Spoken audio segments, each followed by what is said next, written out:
Buenos días a todos. Muchas gracias por estar con nosotros un miércoles más en nuestra sesión académica. Mi nombre es Grecia Turrubiates, pediatra y coordinadora de este espacio de educación médica continua. En nombre de la Escuela de Medicina y Ciencias de la Salud del Tecnológico de Monterrey, les doy la más cordial bienvenida a la sesión académica de pediatría. El día de hoy damos inicio a nuestras sesiones del mes de junio y el tema que se abordará es tamizaje ortopédico en el recién nacido. Esta sesión fue posible gracias al doctor José Fernando de la Garza, a quien me voy a permitir presentar en un momento, y también tendremos cuatro invitados más que a continuación voy a nombrar. Una breve presentación del doctor José Fernando de la Garza. Él realizó sus estudios de médico cirujano y partero para después hacer su especialidad en traumatología, perdón, y ortopedia en la Facultad de Medicina y Hospital Universitario de la Universidad Autónoma de Nuevo León. Posteriormente realizó la subespecialidad en ortopedia pediátrica en The Hospital for Sick Children en Toronto, Canadá. Entre sus logros se encuentra que fue presidente de la Sociedad Mexicana de Ortopedia Pediátrica y del Colegio de Ortopedia de Nuevo León, y actualmente es el director del Instituto de Ortopedia y Traumatología de TechSalud. Nuestros demás invitados son el doctor Santos Santana Serna Reina, el doctor Marco Ascasio Solís, la doctora Alma Silva Graciano y el doctor Carlos Rivera, quienes todos ellos son especialistas en ortopedia y traumatología con subespecialidad en ortopedia pediátrica. Sin más preámbulo, doctores, bienvenidos. Muchas gracias por aceptar la invitación y adelante con su presentación. Buenos Buenos días, días. es un placer el poder participar en esta sesión. Agradecemos la oportunidad que nos dan para eh, introducir este nuevo programa que tenemos en TechSalud y en el Instituto de Ortopedia. Eh, el programa de eh, ortopedia pediátrica en cuanto a tamizaje que estamos determinando o llamando tamizaje ortopédico, que ahorita se los vamos a compartir. Vamos a hablar inicialmente de mi parte de Súper. algo de la justificación de este programa. Básicamente, como comentaba, yo voy a hablar algo de la justificación y de la prevalencia de la displasia de cadera. El doctor Marco Ascasio hablará de la metodología actual en el diagnóstico. El doctor Santos Serna nos hablará de ultrasonido, las metodologías de Graft y el método americano, y nos dará su opinión de cuál es el correcto a usar. La doctora Alma Silva nos hablará de tratamiento temprano y el doctor Carlos Rivera nos hablará del tratamiento quirúrgico. Pues básicamente son datos perfectamente conocidos, el que la displasia es un problema dentro del el neonato, y uno de cada 1.000 niños nacen con una cadera luxada, de los cuales 100 de ellos van a quedar con una displasia de cadera, y el 80% de estas patologías son afectadas las mujeres. eh, Mientras que el 60% es más frecuente que sea en la cadera izquierda, teniendo un 20% de casos bilaterales, ¿verdad? ¿Qué es lo que está pasando actualmente? Nos basamos un poquito siempre en la Academia Americana de Ortopedia, la cual ha venido recomendando el uso de protocolos para identificar problemas de cadera en recién nacidos. ¿Qué es lo que nos va a dar opción a tomar medidas en los tratamientos cuando sea requerido? Todo tratamiento temprano siempre será mejor aceptado y con una mejor evolución. Es importante que este tamizaje que estamos proponiendo sea realizado por personas que tengan una capacitación especial.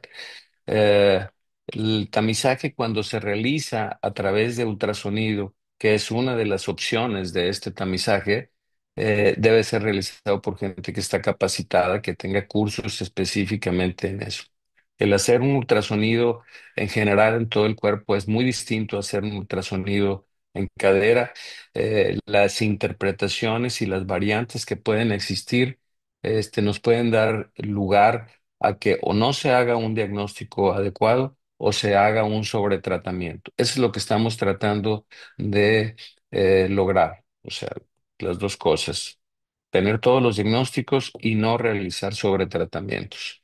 ¿Cuándo es realizado es recomendado realizar este tamizaje, sobre todo por ultrasonido o radiológico, ¿verdad? Pues entre la cuarta y la sexta semana se establece un periodo que es bastante seguro. Ya pasó los primeros días de la etapa del recién nacido en la cual la hiperlaxitud en ocasiones nos dan una subluxación de cadera y en ocasiones se corrigen en las primeras semanas. Entonces, para la cuarta o la sexta semana es una buena etapa de seguridad para determinar si existe o no. Inicialmente se hablaba de que los ultrasonidos exclusivamente se iban a pedir a los pacientes que tenían factores de riesgo o hallazgos clínicos de sospecha. Actualmente, mediante el decreto general de la Ley de Salud 61 y 64, determinado en el 2016, se establece ya por obligatoriedad el que se realicen los estudios de primero, la evaluación en el todo recién nacido y la evaluación durante el transcurso del seguimiento pediátrico en el primer año, pero la implementación de un estudio radiológico o un estudio de ultrasonido en los primeros 4 meses de edad. Eso nos da una estupenda oportunidad no solamente de diagnosticar los casos de luxaciones, ¿verdad? Sino los más problemáticos, que son los casos de displasia acetabular, que es lo que se va a convertir en un problema importante de salud a futuro. La meta en nuestro país es que no existan, o sea, el detectar todos los casos de displasia y tratarlos tempranamente. Evitar los diagnósticos tardíos. Estábamos acostumbrados los ortopedistas de que los pacientes llegaban a nuestras oficinas caminando con claudicación y el único síntoma era que cuando iniciaban su deambulación es que estaban claudicando. Claudicaban porque tenían una cadera luxada, cosa, el diagnóstico que se podía haber hecho en la primera semana de nacimiento, tratado en los 3 primeros meses y le hubieran hecho totalmente distinta la vida a ese paciente. Este, entonces, ¿qué es lo que estamos tratando de hacer? Contribuir y colaborar con todas las sociedades pediátricas para que este programa de detección sea en todo nuestro país algo ya bastante conocido. ¿Por qué es la importancia? El detectar una displasia acetabular en la etapa neonatal va a ser sumamente importante, sobre todo ahorita en la época tan crítica en los costos de la medicina, en la deficiencia en la atención médica y en la atención quirúrgica. El que nosotros tengamos un diagnóstico de una displasia en un recién nacido y lo solucionemos en los primeros meses, nos va a evitar hasta el 20% de los reemplazos totales que se realizan en la edad adulta. Este no es un problema exclusivamente de nuestro país. Países donde tenemos datos más precisos nos hablan que hasta el 20% de estos reemplazos son secundarios a pacientes que tuvieron una displasia sin tratamiento. Aquí está el caso de Estados Unidos, en que se realizan al año 450,000 reemplazos de cadera. El costo exclusivamente de este problema representa entre 13,500 a 20,000 millones de dólares. En Alemania se realizan 200,000 reemplazos de cadera al año y en el Reino Unido se realizan 90,000 casos de reemplazos de cadera por osteoartrosis secundarios. El 20% de estos datos que les estoy dando es secundarios a una displasia de la cadera, ¿verdad? Entonces, ¿qué es lo que pasa? ¿Qué es lo que estamos tratando de hacer con este tamizaje de la cadera? O sea, la displasia, esta que les estoy mencionando yo, no la luxación de cadera, el paciente que queda con una displasia residual en los primeros años de su vida es asintomática, no tiene problemática, el niño camina perfectamente bien, el niño no presenta dolor. Sin embargo, empieza a ser dolorosa y limitante en la adolescencia y en los pacientes adultos tempranos. como ya lo comenté y les di los números, es un problema costoso y representa un problema de salud pública. Yo les voy a hablar, los doctores de Santos, el doctor Ascasio, les van a hablar del ultrasonido. Bueno, yo les voy a hablar de que todavía existe una oportunidad y la radiografía sigue siendo un excelente método diagnóstico para detectar estas displasias. Entonces, lo que queremos, como les digo, es evitar esta displasia residual y esto se va a hacer con los screenings generalizados de ultrasonidos antes de los 4 meses o con las radiografías también. Las radiografías pueden ser de mayor validez entre los 10 y 12 semanas cuando ya existen los núcleos de osificación y esto nos va a ayudar a precisar perfectamente el índice acetabular. El índice acetabular es lo que nos va a dar la idea de si esa cadera está displásica o no. La ventaja de la radiografía es que es de disponibilidad universal. En cualquier rancho existe o en cualquier población pequeña existe un aparato de rayos X, lo cual no existe de ultrasonido, ni la persona o la técnica adecuada que haga ultrasonidos.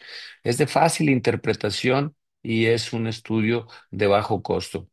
Simple y sencillamente trazando dos líneas, una línea horizontal que se llama la línea de Hill-Reiner a través del cartílago trirradiado de la pelvis y otra línea que va por el borde externo del acetábulo, tenemos el índice acetabular. No tiene mayor ciencia el determinar que tenga un índice acetabular de más de 30 grados.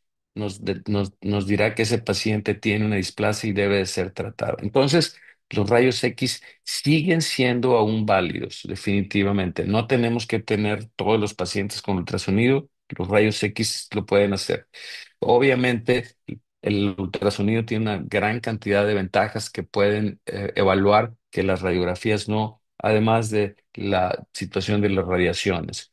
Entonces, cualquier índice acetabular más de 30 grados al nacimiento, pues debe de ser considerado una displasia, ¿verdad? eh, Cuando no existen eh, eh, los núcleos de osificación, esta pequeña línea de Shenton es sumamente fácil de realizar entre el cuello del fémur y el agujero obturatriz y esta debe de ser simétrica, como la ven en la cadera izquierda ustedes como la están viendo en la cadera. Y cuando esta línea no es simétrica y está rota, pues representa un dato de que este paciente está presentando una displasia acetabular. Y lo frecuente es que quede este tipo de acetábulos, o sea, un acetábulo displásico, en el cual lo siguiente a presentarse es una osteoartrosis. Vean ustedes la diferencia de una cadera normal y una cadera displásica residual. Este paciente simple y sencillamente no se diagnosticó, no se trató, no tuvo síntomas y esta es la evolución, esto es lo que sucede. Este paciente que no se diagnostica en esta etapa primaria sigue con su displasia, sigue creciendo y en toda esta fase de la infancia el paciente no tiene síntomas. Sin embargo, cuando empieza termina su crecimiento en la juventud, empieza a manifestar dolor. En la adultez temprana, no solamente empieza a manifestar dolor, sino tiene limitación en la movilidad y secundariamente va a ser requerido un reemplazo total de cadera, ¿verdad? Entonces, queremos evitar esta evolución de la displasia, hagamos estudios de tamizaje como ya los tenemos perfectamente establecidos, ¿verdad? Esto es lo que estamos ofreciendo en TechSalud, en el Instituto de Ortopedia. Puedes realizar un examen de tamizaje ortopédico, no solamente la detección de los problemas de cadera, sino en el mismo tiempo en que se va a explorar al paciente, se van a explorar extremidades inferiores, extremidades superiores, o sea, la forma adecuada del pie, si existe alguna patología y obviamente la columna, una exploración de la columna en el recién nacido. Entonces, este, los invito a que participen con nosotros en este programa y le doy la palabra al doctor Santos, quien nos va a hablar de la metodología del ultrasonido. Doctor Santos. Hola, buenos días. Es un gusto. Muchas gracias por la invitación a mí y a mis compañeros. Pues ya hicieron una presentación. lo más importante y lo que comentaba el doctor, pues es que estamos haciendo, en este caso, pues en la actualidad tenemos muchas alternativas. ¿Por qué no usar el ultrasonido? Ya estamos, en una época en la cual podemos usar más armas, por así decirlo, y tener una mejor opción. ¿Cuáles son los métodos actuales? Pues el método de Graf o europeo y el método de Harker, que es el método americano, por así decirlo. ¿Cuál se debe usar o cuál consideramos que se debe usar? Lo que comentaba el doctor era, por ejemplo, que estamos o queremos evitar esas prevenciones terciarias, esa enfermedad ya sintomática en la cual ya tenemos secuelas, ya tenemos complicaciones y queremos hacer una prevención secundaria, un programa o programas de tamizaje, que es lo que estamos viendo en este caso. Técnica de Harke, ¿cuál es esa técnica? Esa fue escrita en 1984 por Howard Hark. Él es un radiólogo pediatra, es de Delaware, y su técnica también es conocida como ecografía dinámica de la cadera. ¿Qué características tiene esta técnica? Pues que el paciente se coloca en decúbito supino, pueden tomarse imágenes tanto coronal como transverso. Aquí en este caso, pues podemos catalogar caderas o normales o anormales o displásicas, ¿no? Luxadas o subluxadas. En el plano transverso también se puede hacer o reproducir una maniobra de Barlow y revisar si esa cadera está inestable o no. ¿Cuáles son las características? Pues este método solo se usa de manera selectiva en ciertos pacientes, solo pacientes con factores de riesgo, cuáles, pues digo, los que tenemos que ya somos los más frecuentes y los más comunes, los pélvicos o que tenga algún antecedente familiar ya de displasia de cadera. Y pues esta valoración se considera más una clasificación cualitativa. Entonces, en este caso, pues podemos ver si una cadera se ve centrada o no. En este caso, pues ellos dicen, bueno, pues esta cadera está centrada, pues se considera normal. Esta cadera ya se ve con una falta de desarrollo del acetábulo, está descentrada, pues es una cadera subluxada y aquella que está totalmente salida, pues es una cadera luxada. Como mencionaba, también podemos ver en un plano transversal, cambiando el ángulo del transductor, valorar una inestabilidad de esa cadera. Si la vemos de manera transversa y hacemos o reproducimos una maniobra de Barlow, es ver si esa cadera se desplaza. ¿Sí? En el esquema americano, lo que ellos, pues digo, siempre han propuesto es que si este paciente se revisa de primera instancia, se hace una exploración y tenemos una inestabilidad, una cadera luxada como tal, pues debe ser un tratamiento inmediato.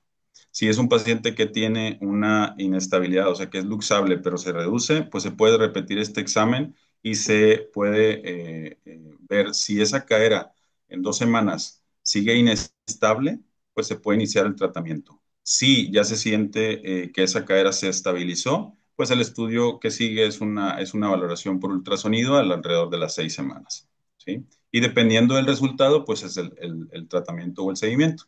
Y las caderas que están estables, pues tenemos que ver si tiene un factor de riesgo. Pues ellos sí toman el factor de riesgo como algo importante. Y si estas caderas pues están con una prueba positiva, pues el examen o el tratamiento pues ya lo conocemos, es iniciar el tratamiento y si llegara a salir un estudio negativo, pues el pediatra se encarga de darle seguimiento y valoración con los valoraciones mensuales o su seguimiento. En cambio, la técnica de Graft, esa fue escrita desde 1980, es Reinhard Graf, él es de Austria y es un ortopedista. Él, pues digo, las características que tiene esta técnica es que el paciente se coloca en decúbito lateral, es con una flexión ligera o fisiológica de la cadera, una leve abducción de la misma, y normalmente, pues para tener un poquito más de estabilidad se usa una cuna especial y un soporte transductor para evitar algunas variaciones del ángulo. Y pues digo, en ambas técnicas se usa un transductor lineal. Las características importantes de esta técnica es que se usa de manera universal, no se toman en cuenta los factores de riesgo, Esta clasificación es una clasificación más cuantitativa, más específica. Se usa normalmente una imagen estándar y sí podemos usar maniobras de estabilidad, pero son en las caderas 2C que queremos o no, o sea, bueno, que podríamos clasificar en una D o no por la inestabilidad. ¿Qué tenemos que ver? Pues la imagen estándar de un paciente. Aquí tenemos un corte específico de una cadera pediátrica y una imagen ecográfica. Si se fijan, pues ahí estamos comparando los cortes con una imagen ecográfica y vamos a ver ciertas estructuras. ¿Cuáles son esas estructuras? Pues el borde osteocondral, el pliegue sinovial que se ve ahí en la imagen, la cápsula, labrum, el tejido cartilaginoso, el techo cartilaginoso, el techo óseo, todas esas, la cabeza femoral, obviamente, todas esas características las tenemos que tener específicamente y normalmente tienen que estar en un plano. Ese plano tiene que ser un plano estándar, un plano específico. Si se fijan ahí, el ilíaco está totalmente derecho. Tenemos el labrum, que es ese pequeño triangulito que podemos ver ahí en la imagen, y la imagen del techo óseo y al final el lower limb. Si tenemos esas estructuras, podemos hacer una medición. Normalmente lo que podemos ver es que la medición de esos ángulos nunca se traslapan en el centro. Sí, existen excepciones, pero normalmente no se traslapan en el centro de esa línea específica o línea base que viene del ilíaco.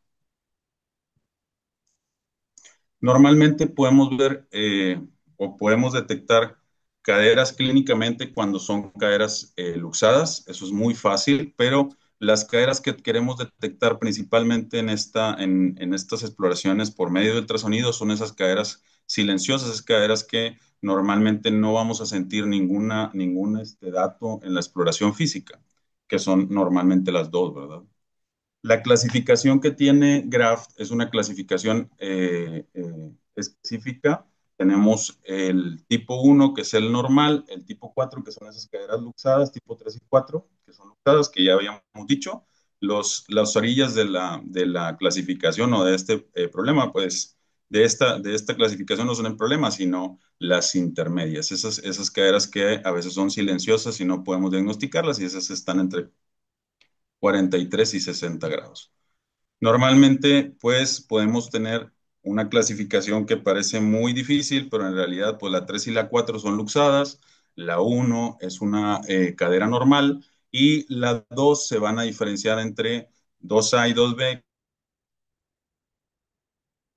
que son mayores o menores de 12 meses, se consideraría inmadura o displásica. Y por último, pues la 12 y la D, que pues tendría una medición de 43 a 49. Y si tiene una inestabilidad, pues se consideraría como una tipo D. Y esa es la única en la que usamos una maniobra para ver esa inestabilidad.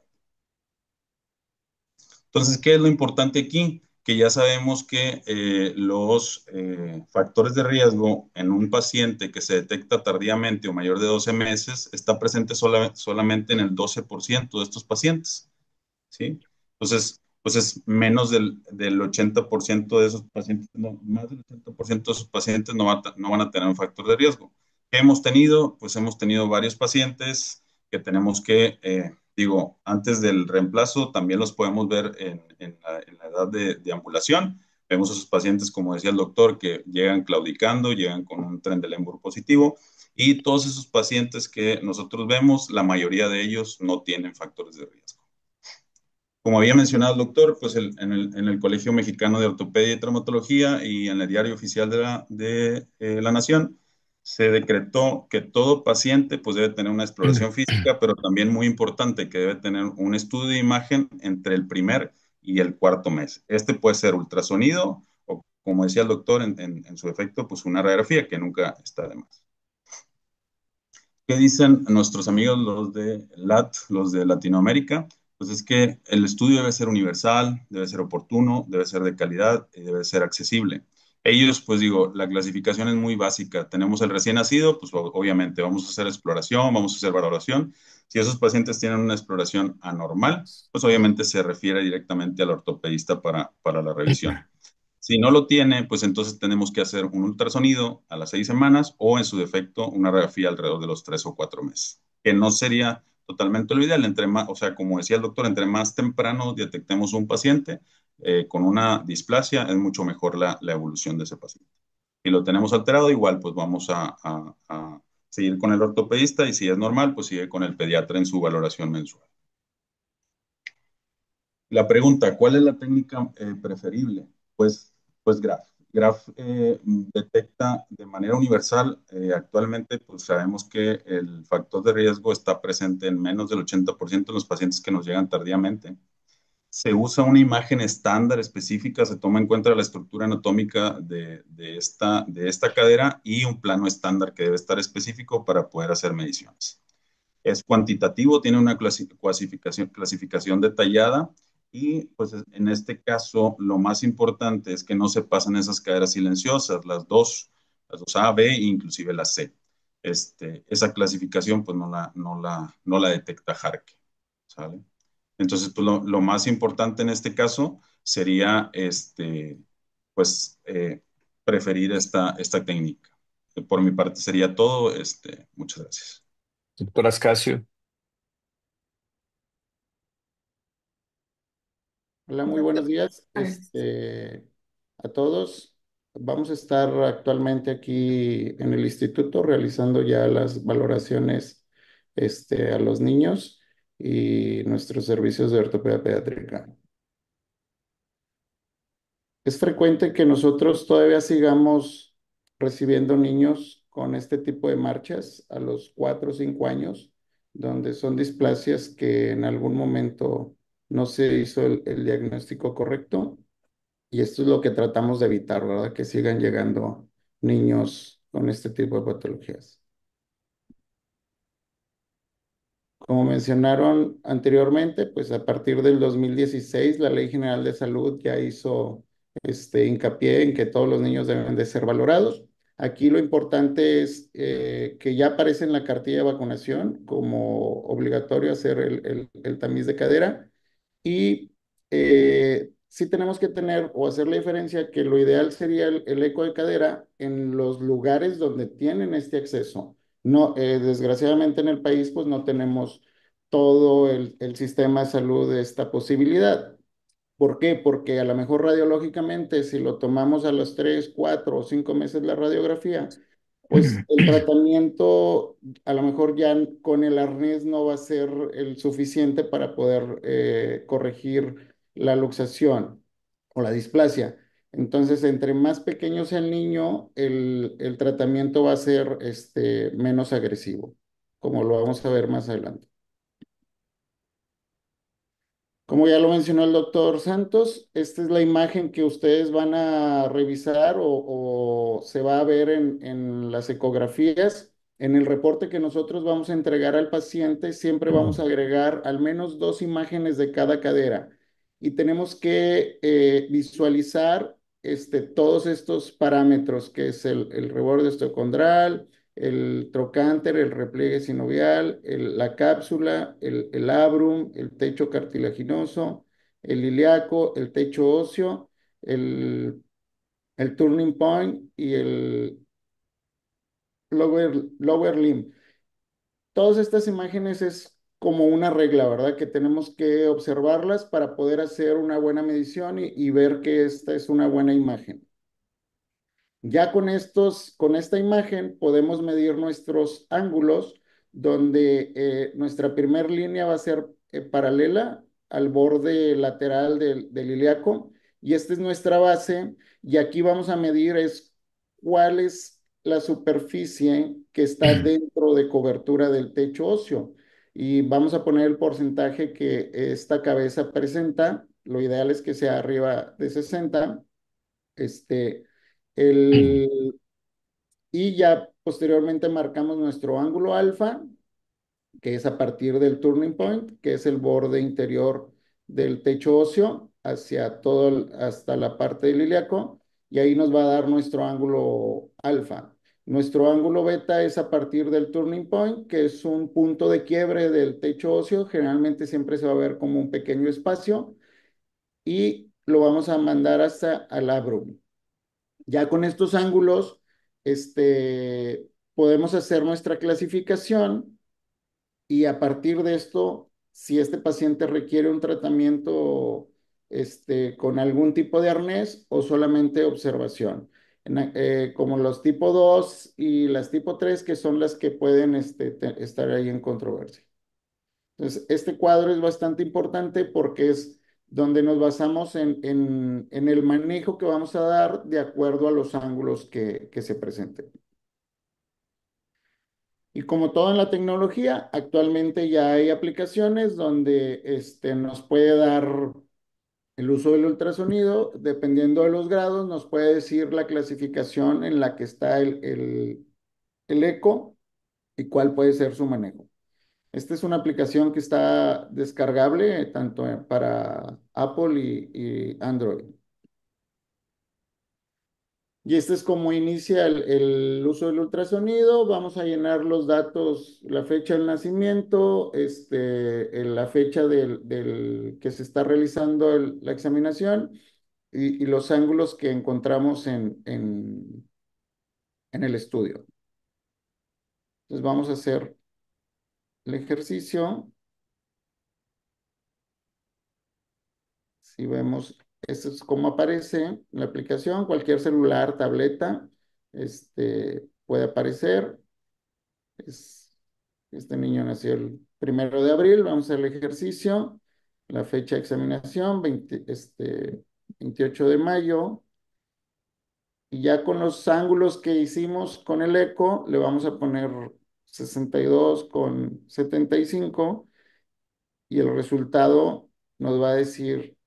Bueno, le vamos a poner, si encontramos, identificamos todas las cosas y la recomendación, que es una cadera tipo 1 totalmente madura, y que no requiere ningún tipo de manejo.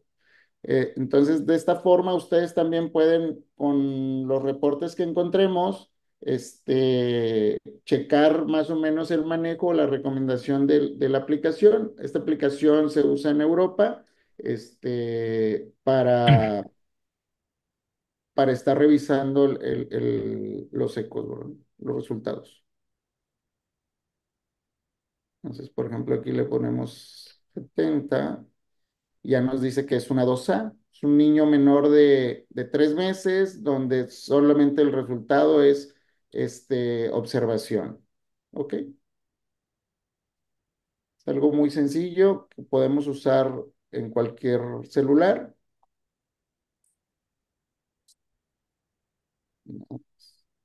Bueno, en realidad es una plática muy, muy sencilla. Gracias. A continuación, la doctora Alma Silva nos hablará los factores del tratamiento temprano. Bueno, Perfecto. pues buenos días. Buenos días, mucho gusto, doctora Alma Silva. Agradezco mucho la invitación y la oportunidad de platicar con todos ustedes acerca de este tema, este programa que vamos a arrancar en el Hospital Zambrano. Somos orgullosamente pioneros de este programa en el norte del país en un hospital privado, entonces espero que todos logremos captar la información más importante para que logremos aprovechar este beneficio para la mayoría de los niños. Y pues bueno, yo lo que quiero platicarles es el tema del tratamiento temprano. El tratamiento temprano es la forma en la cual estamos aprovechando hacer este tamizaje en todos los niños y lograr dar un beneficio a largo plazo. Quizá algunos de ustedes tienen esta duda de, bueno, ¿cómo es el tamizaje? ¿Qué es lo que hacen con los niños? Todos sabemos que es un ultrasonido, pero yo quería darles un ejemplo para que ustedes vean qué es lo que pasa con los pacientes cuando llegan al consultorio.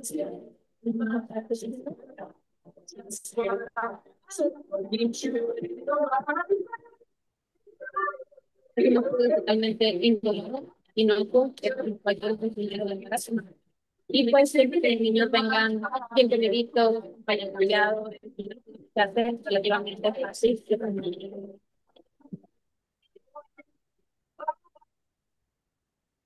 Y pues bueno, esto, aunque ya lo platicaron en las otras secciones, también para mí es muy importante recalcarlo. ¿Cuándo es importante realizar este tamizaje? Porque es muy frecuente que lleguen a nosotros pacientes después de los 3 meses de edad. Y si nosotros hacemos un diagnóstico después de los 3 meses, lo consideramos un diagnóstico tardío. ¿Esto por qué? Los niños en las primeras 6 semanas de vida tienen algo que se llama un periodo de desarrollo acelerado, específicamente hablando de la cadera.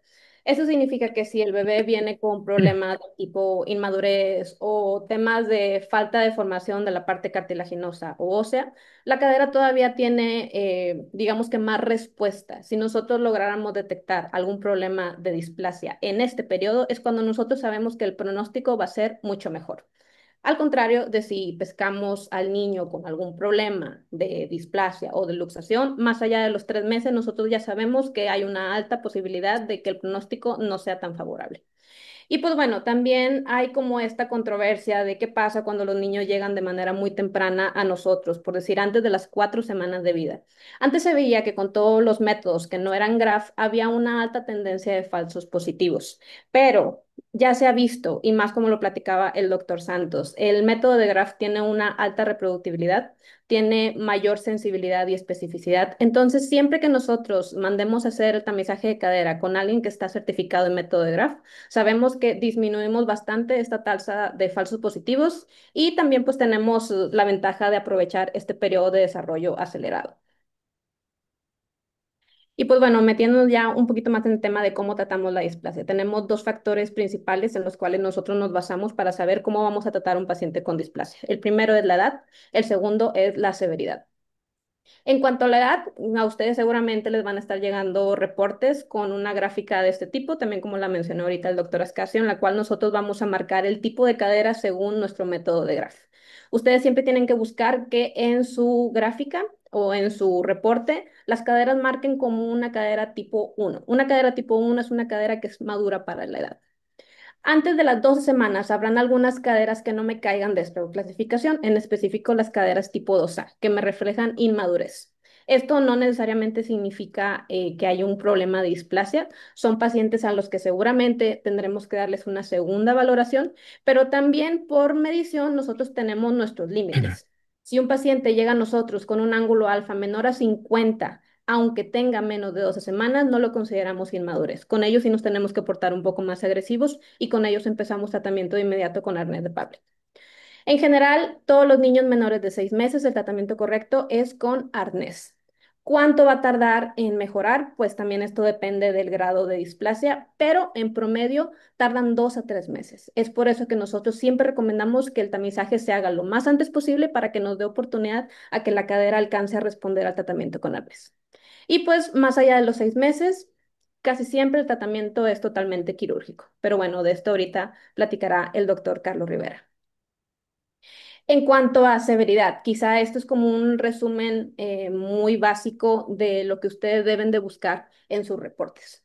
Una cadera GRAF tipo 1, nosotros lo pedimos como un seguimiento por pediatría. ¿Qué significa? Es una cadera que es madura para la edad, pero recordemos que el problema de displasia de cadera es un problema del desarrollo. Es un problema que aunque nosotros en su momento detectemos que la cadera esté sana, puede haber cambios durante el desarrollo del niño. Es ahí donde nosotros pedimos que el pediatra haga un seguimiento y una detección de discrepancia en la longitud de extremidades, cuando llegan caminando con cojera por una pierna más larga que otra, cuando detectamos problemas de clic, cuando detectamos cualquier alteración a la marcha. Estos son los pacientes que aunque tengamos una GRAF tipo 1, tienen que regresar a la consulta con nosotros después.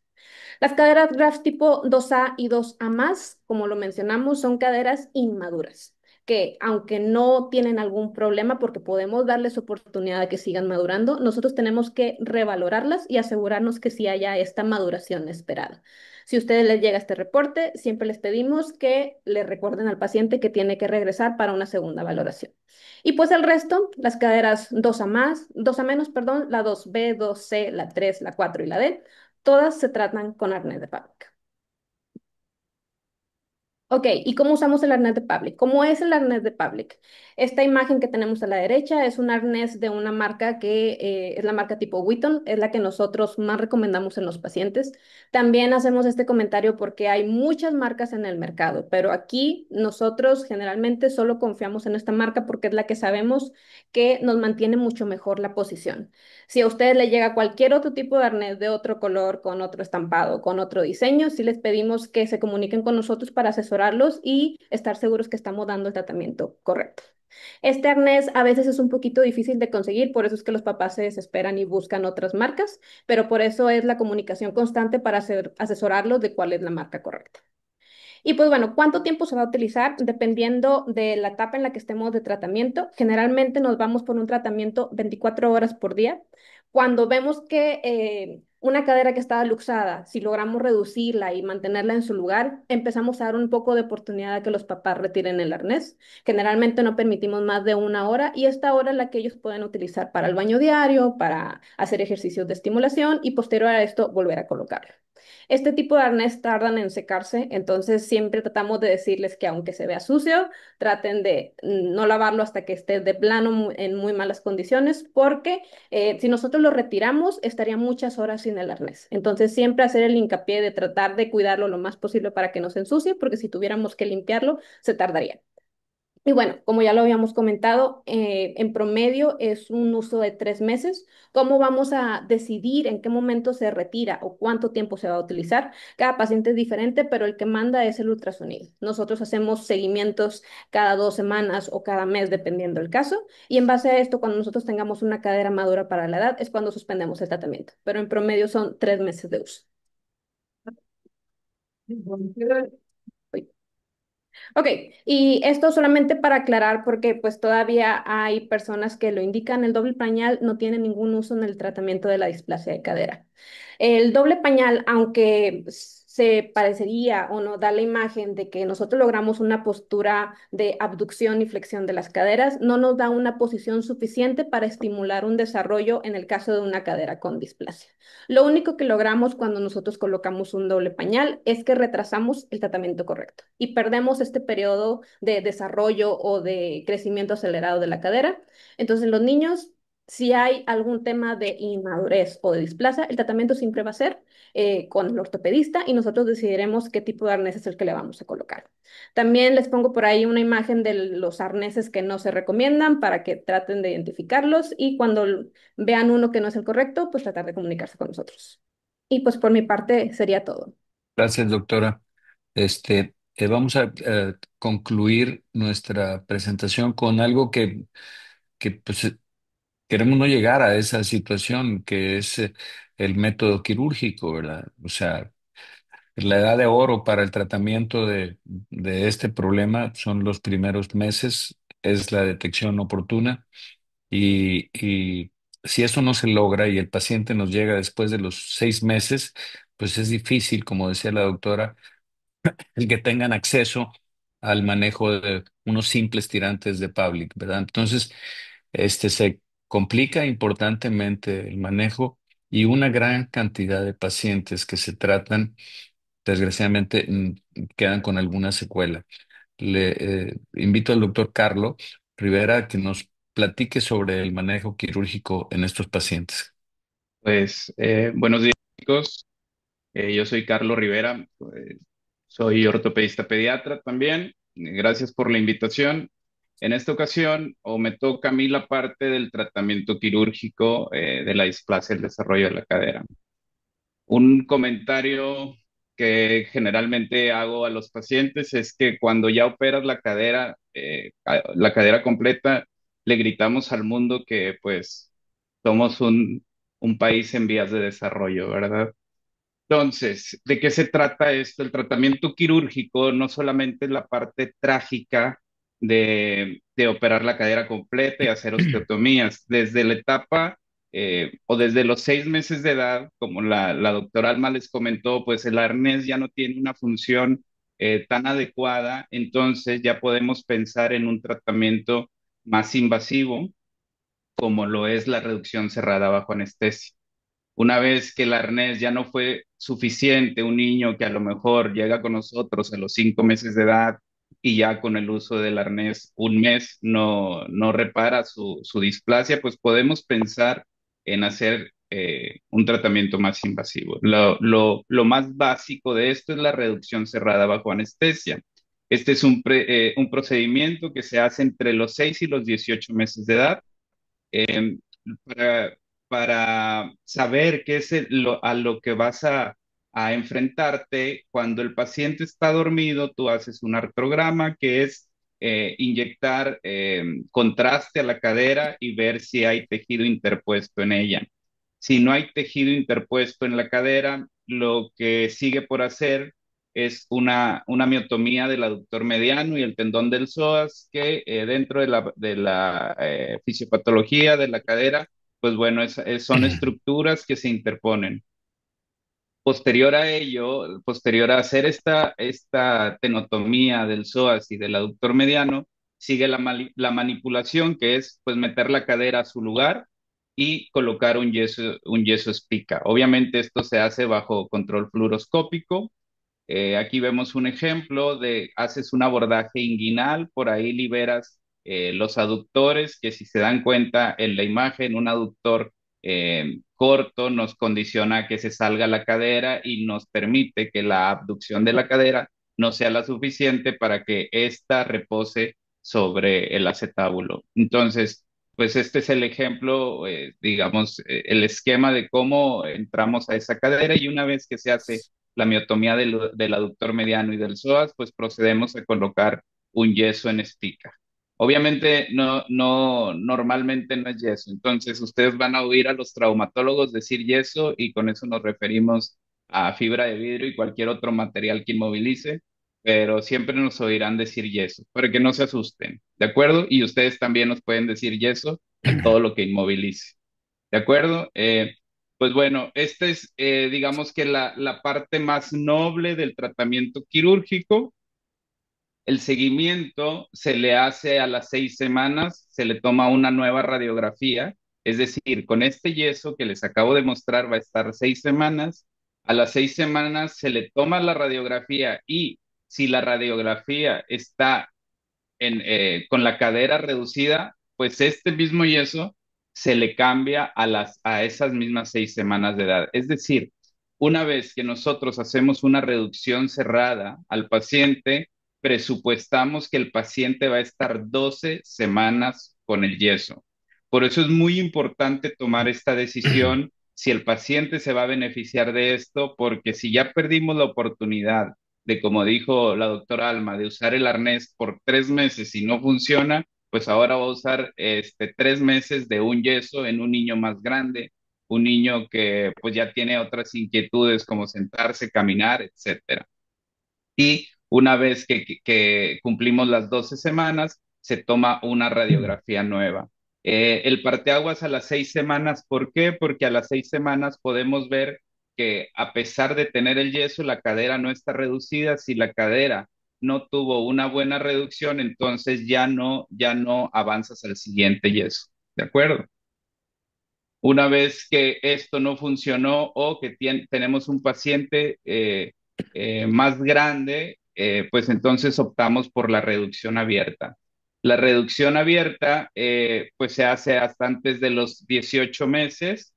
Eh, Puede ser en conjunto con el yeso espica. ¿Por qué se hace una reducción abierta? Porque si recuerdan, al inicio les comentaba que una vez el paciente dormido le hacemos un artrograma de cadera. Esto es inyectar contraste en la cadera y si vemos que hay tejido interpuesto, que a veces hay, pues bueno, tejidos anatómicos que a lo mejor no se acuerden, que es el labrum, el ligamento redondo, etcétera. Si sospechamos que hay esto y en el artrograma aparece que sí está, pues bueno, tenemos que abrir la cadera y quitar todo este tejido, que más o menos es así. Vemos la cadera, vemos una cápsula redundante, vemos ahí cómo se cortó en la imagen C, cómo se cortó el ligamento redondo y en la D cómo metemos la cadera a su lugar. Entonces se hace esta reducción abierta y el resto es igual que con la reducción cerrada. Se hace la miotomía de aductor mediano y del psoas, se coloca un yeso espica, este yeso espica dura 6 semanas, a las 6 semanas nueva radiografía y si la radiografía está bien, se avanza el yeso a la siguiente posición y son 6 semanas más. Entonces, la reducción cerrada es si la cadera está bien en su lugar sin ningún tejido interpuesto y la reducción abierta es cuando ya la cadera tiene tejido interpuesto y liberas todo este tejido con mismo procedimiento de la reducción cerrada. Una vez que nada de esto funciona y que el paciente es mayor a 18 meses, pues bueno, aquí ya lo recomendable es empezar a hacer trabajo de carpintería. ¿ok? Cortar el hueso. A los pacientes mayores de 18 meses y que tengan un peso mayor a 12 kilos, ya optamos por las osteotomías pélvicas. ¿Por qué es importante la edad y el peso? Porque para hacer nosotros este tipo de cirugías, tomamos autoinjerto del paciente, obviamente, y si tienes un paciente de menor edad o menor peso, generalmente el hueso es muy pequeño y tiende a colapsarse la osteotomía. Esto es como un dato curioso, que bueno, ustedes nada más apréndanse mayor a 18 meses y 12 kilos. Generalmente las osteotomías pélvicas van acompañadas de reducción abierta. Si ya avanzaste hasta esta parte, pues generalmente hacemos la reducción abierta. ¿Por qué hacemos una osteotomía pélvica? Porque si la cadera no ha estado en su lugar, el espacio articular o el acetábulo pues necesita ser reparado. No solamente se trata de que la cabeza está afuera, se trata de una deficiencia del acetábulo, como su nombre lo dice. Displasia, pues bueno, es una falla en la formación de la cadera y la cadera no solamente es la cabeza femoral, también es el acetábulo o el socket que recibe a la cabeza femoral. Todo esto es la articulación de la cadera. Tenemos varios tipos de osteotomías, Halter, Pemberton, que bueno, eso para ustedes no es tan relevante y se le pone un yeso en estica por 8 semanas. Una vez que haces la osteotomía, hay literatura que dice 6, hay otras prácticas en las que a las 6 semanas se cambia a un yeso. Nosotros en la práctica diaria, pues preferimos un yeso por 8 semanas y acabas de una sola vez, ¿verdad? Aquí tenemos los diferentes tipos de osteotomías. En la parte de arriba tenemos una osteotomía que se llama Salter. En la parte de abajo tenemos una osteotomía que se llama Dega. Y otra de las osteotomías que nosotros hacemos es esta que se llama, perdón, este también es un Salter. Entonces, aquí tenemos un ejemplo de una cadera izquierda luxada, ¿de acuerdo? Esta cadera lo tuvimos que hacer todo el paquete completo. Se le hizo la miotomía de aductor mediano y del psoas. Hicimos la reducción abierta para que la cadera o que la cabeza femoral pudiera reposar en el acetábulo. Y al tener un acetábulo deficiente, si se dan cuenta, en el ala del ilíaco, del lado izquierdo, arriba hay una muesca donde tomamos el autoinjerto y en la parte más proximal al acetábulo tenemos una apertura en donde se colocó el injerto. Se les dejan estos clavillos, a las 8 semanas que se retira el yeso, se le quita el clavo más grande, el de la cabeza femoral, que se llama clavo transarticular, y ya en una posterior cirugía se retiran esos dos clavillos, más o menos a los 6 meses de edad del procedimiento. Y por último, las osteotomías femorales. Hay ocasiones, por ejemplo, si tomamos como ejemplo esta cadera afortunadamente, la cabeza femoral se pudo reducir al acetábulo, pero hay ocasiones en que está tan alta la cadera, tan arriba, y el paciente ya es demasiado grande que lo que tienes que hacer es acortar el fémur como primer procedimiento y luego meter la cadera o la cabeza femoral a su lugar. Entonces, ¿cuándo se hacen? Cuando el fémur necesita ser acortado, el descenso de la cabeza femoral al socket o al acetábulo se fija con placa, entonces esto le agrega un procedimiento más a la cirugía. Eh, en esta ocasión o cuando haces este tipo de procedimientos, tienes la opción de hacer una osteotomía varodesrotadora, que ahorita os voy a mostrar, y es un complemento para la reducción abierta y la osteotomía pélvica, como les decía, ya en pacientes más grandes o una cadera una cadera muy alta, en una clasificación de TONIS 4, que bueno, ustedes tampoco necesitan saber esto, pero este es más o menos el ejemplo. Si se dan cuenta, eh, esta cadera necesitaba hacerle alguna cuña y dirigirla a su lugar. Esta, aparte de acortamiento femoral, es una osteotomía varizante, pero bueno, esto es como que el ejemplo de lo que se puede hacer. Y pues bueno, aquí acaba todo. Obviamente, cuando los niños son más grandes y han estado eh, gran parte de su vida con las caderas luxadas, pues a veces ya no hay opción de operarlos. Generalmente por arriba de los 6 años, a los niños ya no metemos las caderas a su lugar porque es una cadera que ha estado pues todo el tiempo fuera de su lugar con un acetábulo que no ha recibido a la cadera, entonces si metes una cadera de un niño mayor a su lugar o una cabeza femoral al acetábulo, pues puedes acelerar el proceso de artrosis y el proceso de dolor. En este caso, o en niños más grandes, pues ya se puede optar por reemplazos articulares, generalmente cuando alcanzan la madurez ósea, ¿de acuerdo? Pues es todo. Muchas gracias. Muchas gracias a todos eh, por excelente plática. Hay muchísimas preguntas, entonces voy a tratar de resumir algunas para optimizar el tiempo. Una de las más comunes que nos hicieron es que en niños prematuros, ¿cuáles son las modificaciones en cuanto a las edades en las que se hace el tamiz, etcétera? Yo Doctor puedo Alma. contestar esa Sí, pregunta. doctora, por favor. Sí, antes de las 34 semanas sí se considera que la edad gestacional y maduracional es diferente. Entonces, antes de las 34 a los pacientes sí se les tiene que corregir la edad. Después de las 34 se considera un bebé que ya está en términos de cadera a término. Entonces, a partir de ahí se considera la misma clasificación. Gracias. Ya amablemente algunos de ustedes estuvieron contestando las preguntas, pero igual para aquellos que no alcanzaron a leer la respuesta, también otra de las preguntas es si el traumatólogo, todos los traumatólogos pediatras pueden realizar este tamizaje o tienen que tener además un curso especial. Esto también considerando que tal vez no en todas las partes de México haya traumatólogos pediatras certificados. No sé qué nos puedan comentar en este aspecto. No, hay un curso que tienes que hacer y consta de dos partes, ¿verdad? Es a través de la Asociación de Cadera. Ellos imparten el curso aquí en México o en Londres, donde está el doctor Graf, también puedes hacer el curso. Muy bien, muchas ¿Vale? gracias. También una de las doctoras preguntó que en dónde se puede consultar qué radiólogos y ortopedistas pediatras están certificados. Ya la doctora Alma puso amablemente la página www.amduc.com.mx. Y en esta cuestión también preguntar si los radiólogos también pueden estar certificados o solamente es para traumatólogos. Los radiólogos hacen el método americano, el de Jaque, que tiene ahí ciertas fallas. El europeo con el de Graf, que es el más universal y el que, pues como tienes más puntos que puedes revisar, es un poquito más exacto. Gracias. Y La otro siguiente- punto al Sí, adelante. respecto es que sí hay algunos radiólogos que toman el curso de tamizaje de cadera por grafo. Sin embargo, ellos solo hacen el estudio.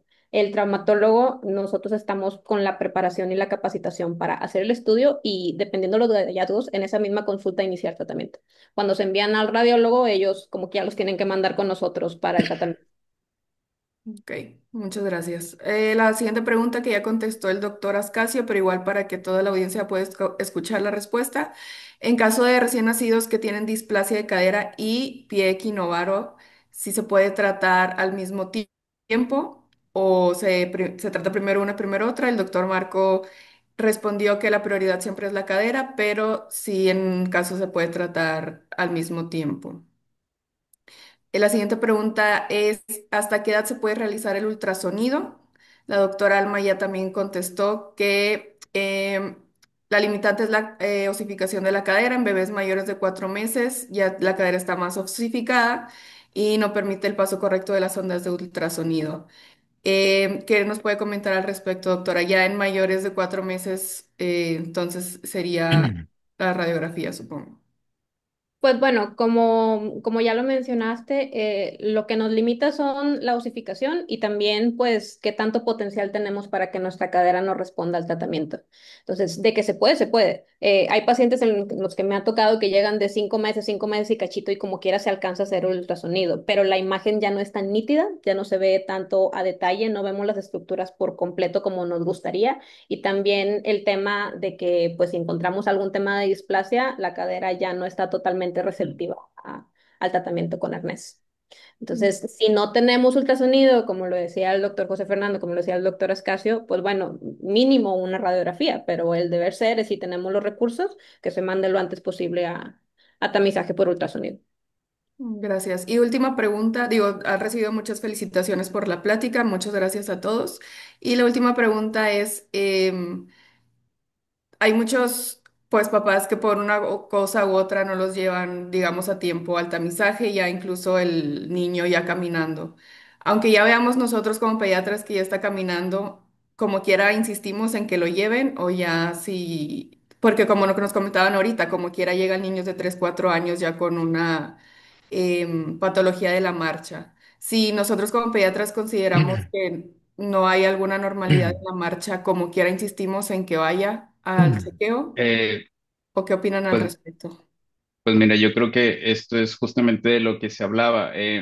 Una de cada 100 caderas pues va a tener una inmadurez de la cadera, o uno de cada 100 pacientes va a tener una inmadurez de la cadera. Entonces, si el papá tiene una sospecha de la marcha, yo creo que ustedes como pediatras lo que podrían hacer es tomar una radiografía de la pelvis.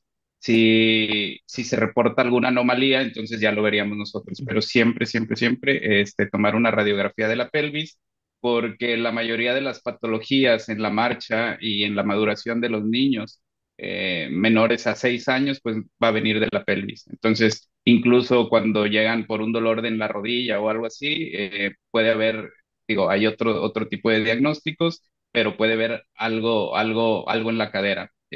Digo, hay diagnósticos relacionados que no son displasia en pacientes pequeños, pero pues siempre es en la cadera o muy comúnmente es en la cadera. Entonces, la recomendación es que si ustedes o el paciente acude con ustedes por una alteración en la marcha, pues siempre, siempre sospechen de la cadera. Cuando es una cadera nada más la que pudiera estar displásica, pues a lo mejor la marcha pudiera ser evidente. El problema sería cuando están las dos caderas luxadas y es que pueden pasar desapercibidas por el tipo de caminar y pueden decir, pues es que así camina el niño, ¿verdad? Claro, En muchas el, gracias. Sí, sí. en el caso de algo de lo que platicábamos, es que el niño puede ser completamente asintomático y tener un acetábulo con una displasia residual. Esos son los pacientes que a futuro representan el 20% de los reemplazos totales de cadera. Entonces, esa es la decisión complicada, en el tener de repente a un paciente que está totalmente asintomático, pero con un acetábulo displásico. Es una decisión muy compleja porque llega a determinada edad en la cual con ese acetábulo displásico, la única opción es, como dijo el doctor Carlo, realizar osteotomías para esto. Entonces, ese es precisamente lo que tratamos de evitar, que ningún niño complete, digo, después de los 6 meses de edad, tenga una imagen displásica.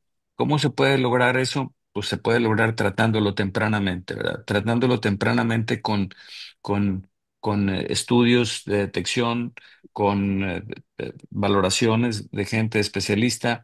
El pediatra tiene una función esencial en esto. Gracias a toda la exploración de los pediatras se ha limitado importantemente los pacientes que nos llegaban claudicando. Yo recuerdo, yo soy el más viejo de todos y era muy frecuente, era de semanas de que llegaban pacientes claudicando asintomáticos porque la cadera estaba luxada.